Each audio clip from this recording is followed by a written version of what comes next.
Hey everyone, it's me, Hannah, and I'm back with another really long video. And this time, I'm doing this in my room, because Daniel is actually playing a video game here, and he doesn't want to be disturbed, so let's get on with it. To the 5th chapter.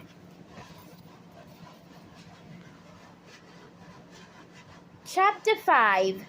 The Lower House in a Home Under the Ground. Chapter 5.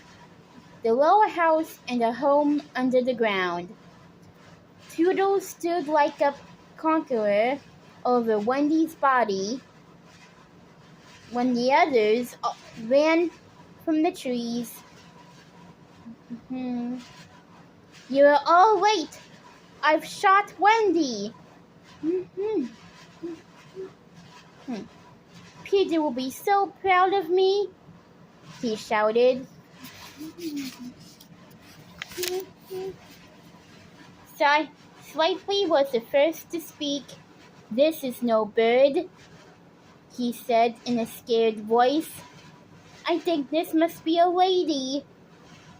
And I think we've killed her.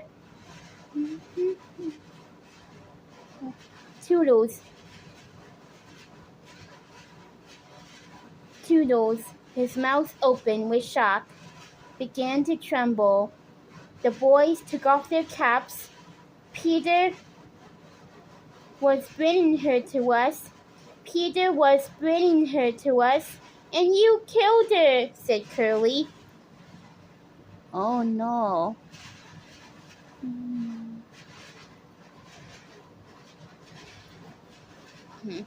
A lady to take care of us at last, said one of the twins. And now she's gone. Toodles was ashamed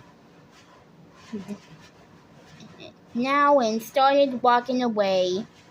Come back, the others cried. I can't. I'm too afraid of Peter. At that moment, they all heard a sound that brought fear to their hearts. Peter's crowing. Peter! They cried, for he always signaled his return in this manner. Hide her, they whispered. They gasped hastily around Wendy, but Toodles stood aloof. A second later, Peter dropped to the ground. Greetings, boys, he cried. Smiling, the boys saluted, but didn't seem as excited. Peter frowned. Peter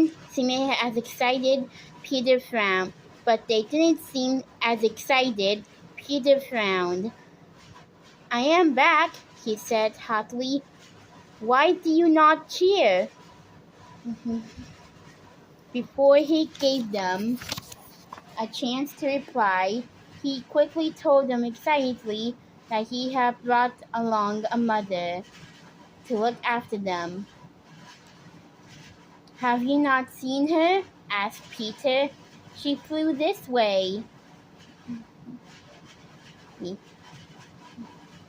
Peter, Toodles said quietly, I will show her to you.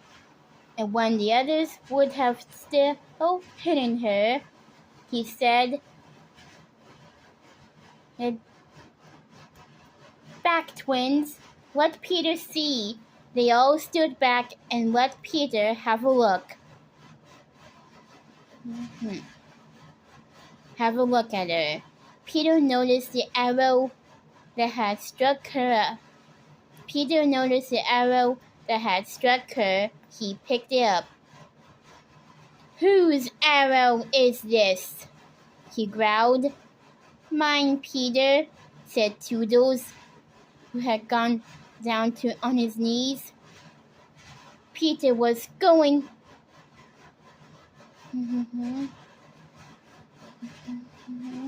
As Peter was about to strike him with the arrow, Wendy's arm moved. She lives! Peter said briefly. When Peter knelt beside her, he noticed that the arrow had pierced the acorn bun that had given to her, which she had tied to the chain around her neck. As he tried to revive her, he heard an awful wailing.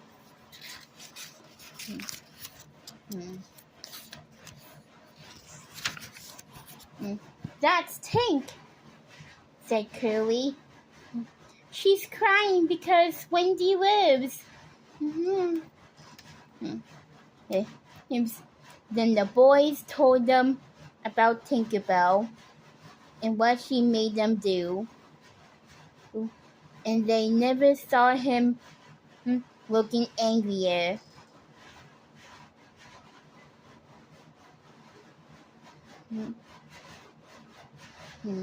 He got to his feet and yelled at the top of his voice, "Tinkerbell, listen to me! I'm no longer your friend. Be gone forever!" Tinkerbell rushed and tugged his shoulder, pleading for forgiveness, but he kept brushing it off. Only when he saw Wendy moving slightly did he say, "Not forever, but for a whole week." After she flew away, Peter ordered the boys to build a house around Wendy, as it would be very ungentlemanly to pick her up. She was, after all, a lady. The boys hurried went to build the best house for their lady.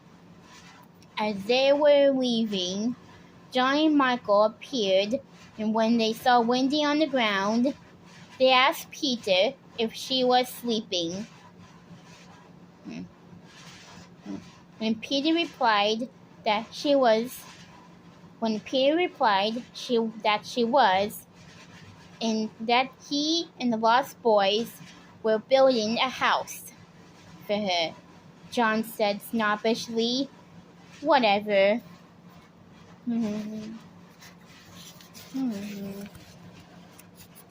For she is just a girl.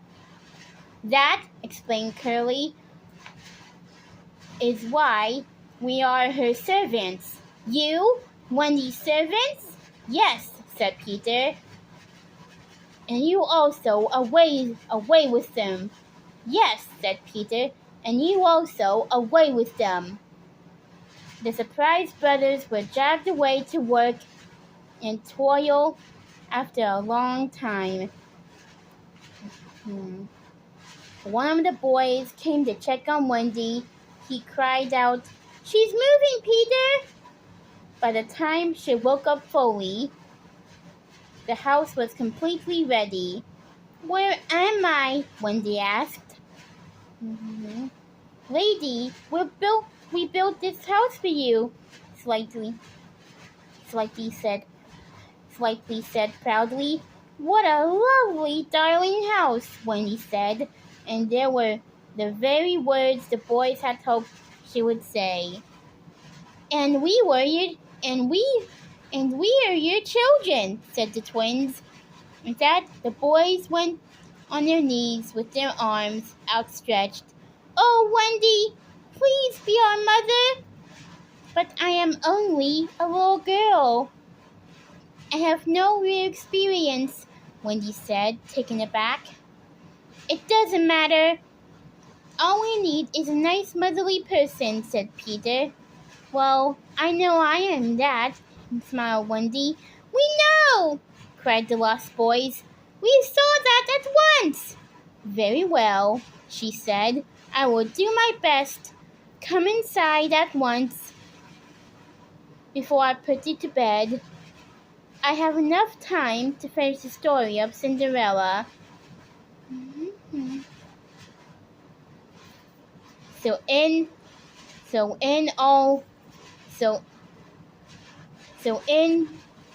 They all went, except Peter, who stood outside to guard the place. After a while, he started to fall asleep, and some little fairies came and played about near him. Wendy was being a very good mother.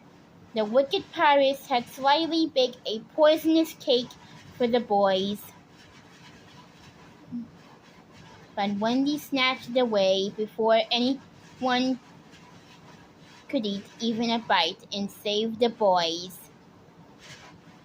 One of the first things Peter did the next day was to measure Wendy, Johnny, Michael for hollow trees.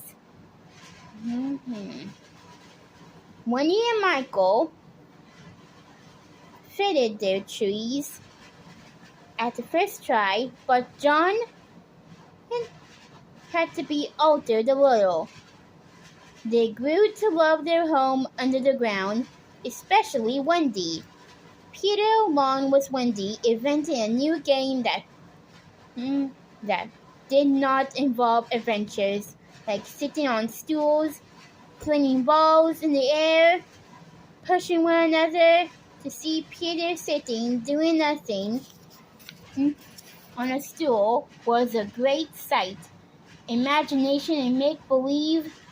Peter played a very important role in Peter's and his friends' lives. It was so powerful, so real, that even there was nothing on a plate. All you had to do was make believe that your plate was filled with things to eat. Wendy's favorite pastime was sewing and darning. After the entire household was asleep, she spent the free time she had in making new clothes for the boys.